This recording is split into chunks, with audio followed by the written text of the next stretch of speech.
I am going to collect your notes this year. I've never really done that, but I really want you to watch the videos that I give you. So this is my way of being like, yeah, they watched it and they kind of understood it. But basically, every day is going to kind of look like you're going to get. Not, I shouldn't say that every day. Every day you can expect like a worksheet that's online and a quiz for sure. Okay, pretty much every day with the exclusion of yesterday, we just did the worksheet.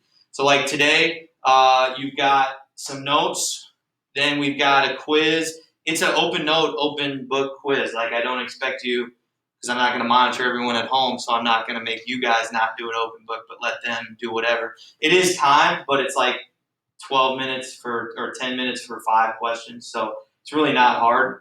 It's more just to be like, did you understand the lesson? And did you get like the main points, or were you just kind of zoning out the whole time? Okay. So not super hard. What else? So yeah, if you do this and just pay attention to the videos or this, you get like 5 or 10 free points a day, which is pretty easy. Okay. All right. First, I kind of want to review from yesterday. So I know you can't like interact with the person, but just turn to the person around you or behind you, and with obviously your mask on, don't move close to them.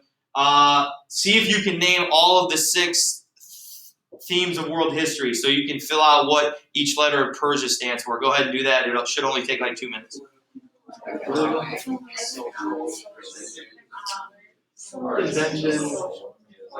Yeah, or like intellectual. Arts and culture is kind of the same thing. I can't believe I remember that. That's like the one thing I remember from yesterday.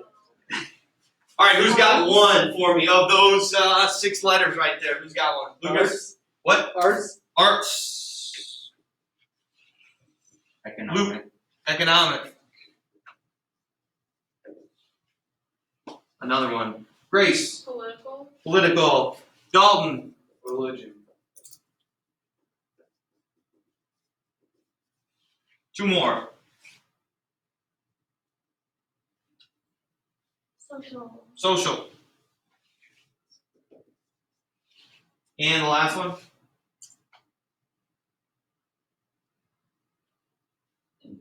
Inventions. Good. Okay. Pretty easy stuff. That's our 6. Our 6 themes of world history. Remember, throughout the year, we're not quite getting into actual specific groups of people yet today, but we will on Monday. And we will start to look at those 6 things for all the civilizations that we talk about, so you can kind of break it down into kind of organize each group of people better, and I think it'll help you understand it. Okay? So we're just kind of gonna go through it here. Okay? The stuff we're talking about today was a really, really long time ago, like 12,000 years ago, and even farther. Okay? 3 million years ago to 5,000 years ago. That's kind of the time period. We're going to take 1 day to cover it, because it's the reality is we don't have time to cover everything, and it's not as important as some other stuff. Okay. BCE. So when you see that term, okay, that's probably on your note sheet somewhere. That stands for before Common Era. All right. It used to be BC, before Christ, and now, ever since even I remember when I was in school taking world history, not in college but in high school,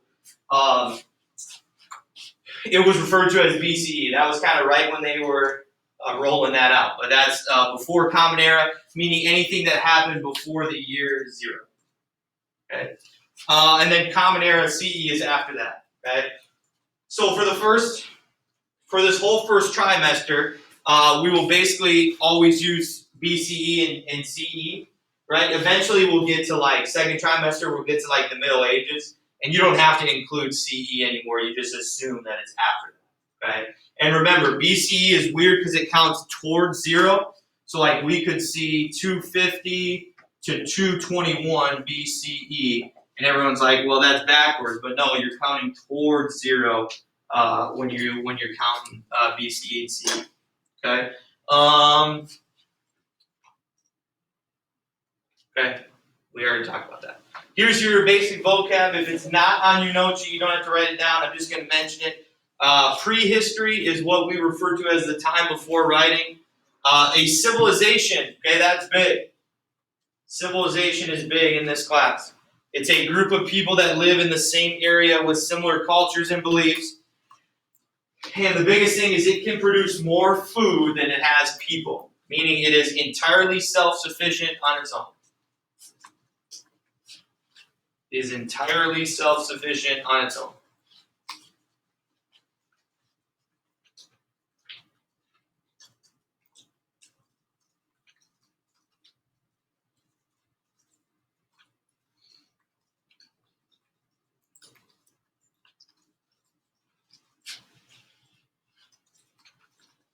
A civilization is a group of people that can produce more food than it has people.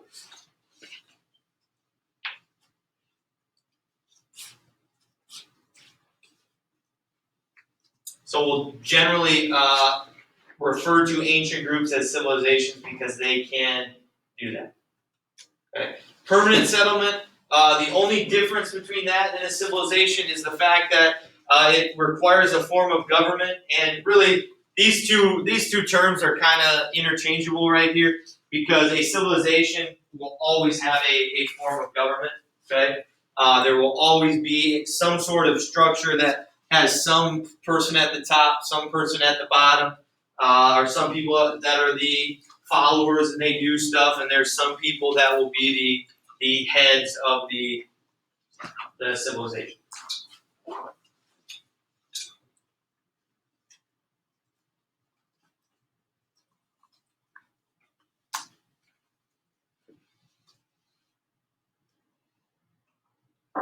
Culture, that's pretty easy. It's the set of beliefs, knowledge patterns of living of a group, the things that they do for entertainment, the books that they read, the language they speak, the foods that they eat, the music they listen to. You all should have a very good understanding of culture from last year's human geography. Okay, that's a big part of human geography and cultural geography. You talk about that quite a bit. I taught geography last year at Woodbury, so I kind of know part of what goes on in that class. Okay, here's our overview. This is kind of what we're going to talk about today. It'll move a lot faster than that. I'm hoping that we're done by lunch, and then after lunch, you're just working on stuff. Okay, I don't want you to just sit there forever. First, we're going to talk about what they call prehistory, which is that time before writing. And it took a long time for people to change. Okay, the cultures of early peoples gradually changed as people interacted with their environment. There's not a lot of history from 5 million years ago to 6,000 BCE. There's a little bit, but not a lot. It wasn't written down anyway, so we don't really know. Okay, people, there were small civilizations throughout the world and small groups of people, but nothing like we see today or even past 6,000. Okay, we already talked about that's the time before writing. All right. They categorized this time all these years ago as the Paleolithic Age, or AKA the Old Stone Age. Okay. The people of this time, they had no system of writing. Okay. They didn't write things down. The way they spoke to each other was something that we will probably never know. It'd be cool to learn about it at some point, but I don't think we ever will really understand how they communicated with one another. Okay. They planted, they were hunters and gatherers basically, right? Which means they went out and hunted for their food and gathered their food.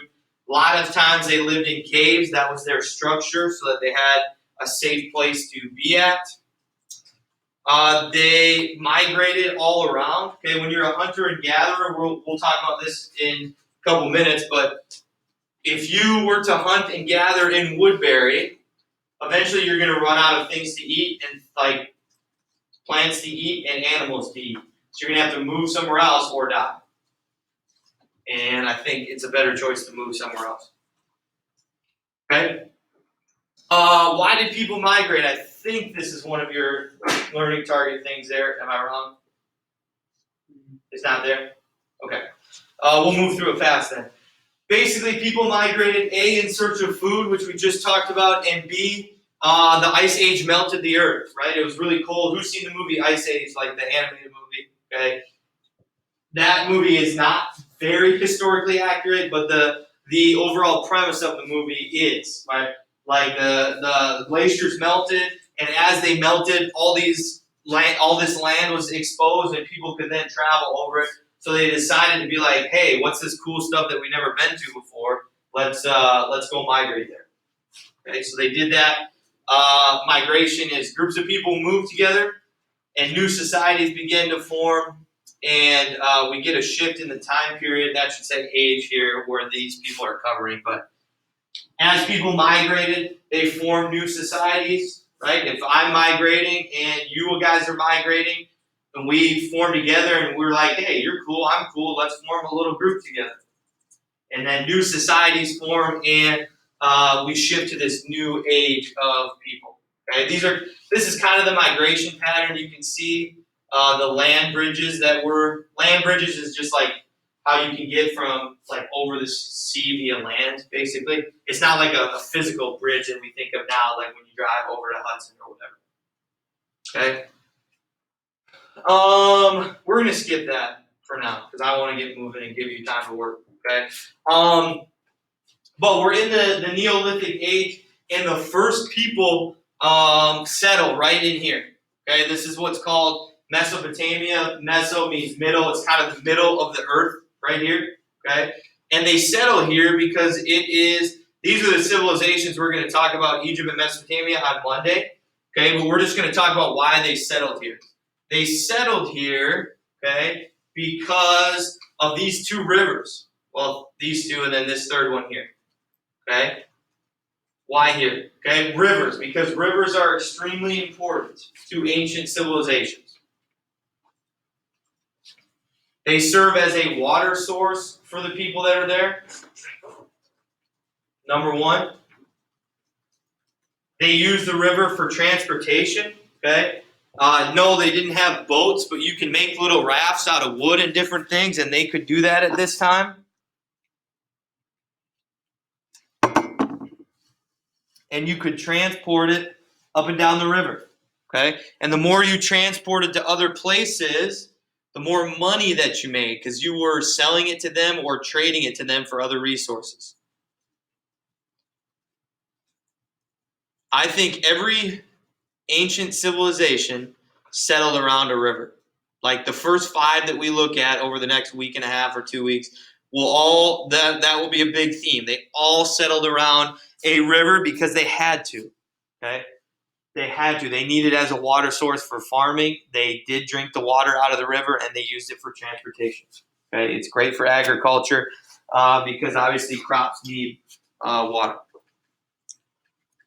Okay, crops need water.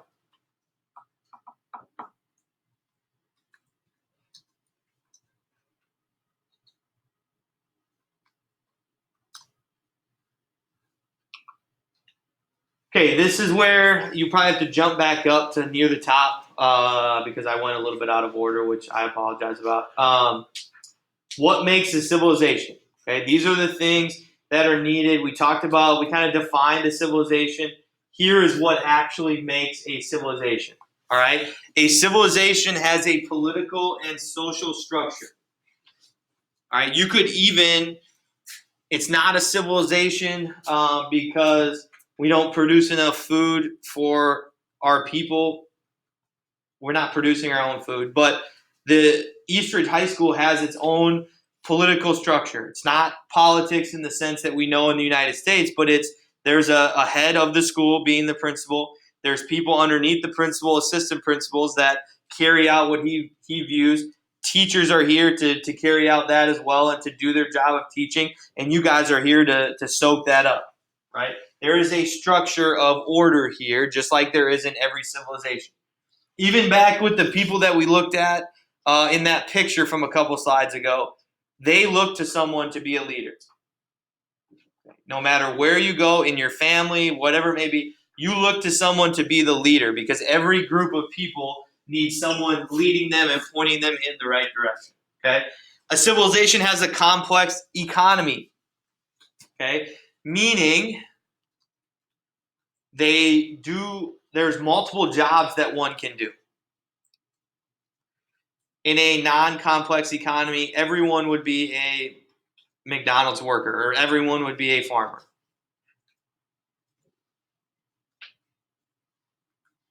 That's one job that people do. In a complex economy, you have farmers and you have government workers and you have people that clean up the city and you have people that educate kids or watch kids and you have this and that. You have merchants or people that run little stores and shops. You have traders. Okay, those are all different jobs in a complex economy. A civilization is self-sufficient, meaning they can rely on them. They only need themselves to be somewhat successful. They can do it by themselves. Most civilizations trade, okay, and that doesn't mean that they're not a civilization. That just means they want something that someone else has. They are self-sufficient, meaning they can feed themselves and that, but they may want something like gold or jewels or silk that other civilizations have that they don't. Okay, there is always an organized religion. It may not be religions that we know of or we think of today when that word is popped out to you, but they have something or someone or some things that they worship. Okay, I kid you not, yesterday when you did your Persia practice, I had someone who their religion for their create your own civilization was they worshipped TikTok people. I do know what TikTok is because, again, I'm not that old. And at first I was a hater, but now I think TikTok is actually pretty funny. But either way, they worship TikTokers, I think is how you say that, or people that make TikToks, and they watch TikTok every Sunday. This person was very specific about their civilization. They watch TikTok for 3 hours every Sunday all together in one spot, and they show off like their favorite ones. Okay? But everything has an organized religion. It may not make sense to us, but they have it nonetheless. Okay? There is a system of communication. Right? The early civilizations did not have writing, but they still talked to each other. Again, it may not look like what we're used to, but it's still there. Okay? Still there. Go back just in case you missed one. Okay? It is still there. Next, okay, now we're kind of moving into, we know what people did thousands and thousands and thousands of years ago. They didn't do that much. Okay? Now we're going to move into our first major historical event. Okay? And that's the first agricultural revolution. And what that is it's just people shifting from hunting and gathering, like we talked about earlier. They're done with that, and they're going to actually farm stuff now. Okay, so a lot of people think farming's been around for thousands of years. Well, it has been around for thousands of years, but farming's been around for millions of years. It really hasn't. Okay, people didn't know how to farm. They were hunters and gatherers, but now they're going to switch to farming. This is around 5,000 BCE. In the Fertile Crescent. Okay, as people move, they finally moved to this area in Mesopotamia known as the Fertile Crescent because it's fertile farmland. They're like, wow, we've got water here. The land's really good. No one's ever beat it up before. Let's start trying some things out, and that's what they do. That's called the first agricultural revolution. Does anyone remember talking about this in geography when you talked about like food and stuff like that, and where your food comes from and all that good stuff? No? I remember teaching it last year, but again, I was at Woodbury. I don't know what you guys do here. Okay, that's the first agricultural revolution. A very important event. Doesn't seem that important because you're like, bro, farming's been around forever, but it is important. Okay. Here's the causes of it. I kind of went through these already, right? But the Ice Age warmed the Earth. Okay, the Earth is warmer. We're not talking global warming, okay, but the Earth is warmer. It's really hard to grow stuff when it's cold. Like when you drive around in December, January, and February in Minnesota, you're not seeing tractors plowing their fields, right? It's full of snow. Okay, it's really hard. So when the Ice Age warmed the Earth, made conditions better for farming. People were People were tired of constantly moving to find food, right? We talked about that. Eventually, as a hunter-gatherer, you're moving around so much, you come to a spot that's a complete dud in terms of animals. It'd be like if you didn't know the area, but you up and move, and you're like, I'm going to move to New York City, and I'm going to find a bunch of animals to kill and plants to eat. Like, no, it's all buildings and apartments and people. Okay? So you get to a spot, and if you don't find food, you die, and that's what happened to people. Okay? They couldn't find things to eat to eat. So they died. And people eventually are like, man, that's probably not a good idea. So they start to farm, because that way they have a stable food. Because even if you're just making like grain, you can at least eat grain and bread all the time, and you can at least somewhat live. Okay? So more stable and reliable food source. Again, that's the same thing. You don't need to rewrite that. Okay, that I could probably take that out. People wanted to stop being worried about where their food was coming from. I just said that. That's just what you wrote down. All right. So the effects. This is big. Okay. What does it do for the world? Because if you remember back to yesterday with the mountain that we looked at, and well, not the mountain, but one of the realities of world history is that cause and effect relationship. So we're going to look at the causes and effects of almost every event this year. Okay. Number one, it gave people more stable food source. Duh, we already said that. Okay. More food for people meant bigger and stronger people and stronger societies. Okay. This year, you are going to learn about evolution in your biology class. Oh, who took biology last year? Anyone in here? You guys learned about evolution, right? And Darwin and all that good stuff, right? As people continue to grow and develop or live, they evolve, okay? And so as you eat more food, you become bigger and stronger. So your society is bigger and stronger, and you pass those bigger and stronger traits on to your kids and their kids. And societies become more stronger and more able to handle themselves, okay? Created a greater divide in social class. All right, created a greater divide in social class.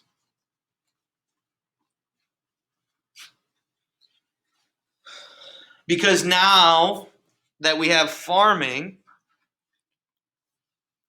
and eventually we'll get more technology, not everyone has to be a farmer. So if Lucas and Claire want to be farmers, great, they can each have their own land. I'm going to go and I'm going to be a jewelry maker. I'm going to make cool jewelry stuff. And I'm going to sell that for lots of money. So then I'm super cool because money equals status in ancient times. And there's a greater divide between me and my two poor farmers in the front here. And that's not necessarily a good thing, but that's just the reality of the world. And it continues to this day. Right? So it creates a greater divide in social class. Right? You don't need to write this last one down either. Okay? We know that settlements and civilizations become bigger and grow faster as the agricultural revolution gets going. Okay? This is the last slide for today, and then I'll let you roll on what you got to do for today. Okay? Number one, okay, the Paleolithic age is where you can identify the first humans coming from. That's where we can see the first remnants of human beings coming from. Okay? Ice Age causes people to migrate to different areas in search of food, which shifts us to in search of permanent settlements, which shifts us to our new age. Then the agricultural revolution comes in, and civilizations become much more complex. Okay, civilizations become much more complex. Is there something for you to do at the bottom of that sheet? Go ahead and do that right now. Then that's something for your own benefit. Think of what is the one sentence summary from today, and how can you put all of today's stuff into one deal? What time lunch is that? 12:10. So 8 minutes. I'm going to explain our king. I don't want you to start the quiz before lunch because, like I said, you get 10 minutes, and I don't want you to have to be late to lunch or something like that because you want to finish up. Okay, so I'm gonna hold off. I'm gonna explain to you that King of the Hill thing that I put up there I was a little sad yesterday. Not a lot of people chose to do it, but I'm hoping more people choose to do it today.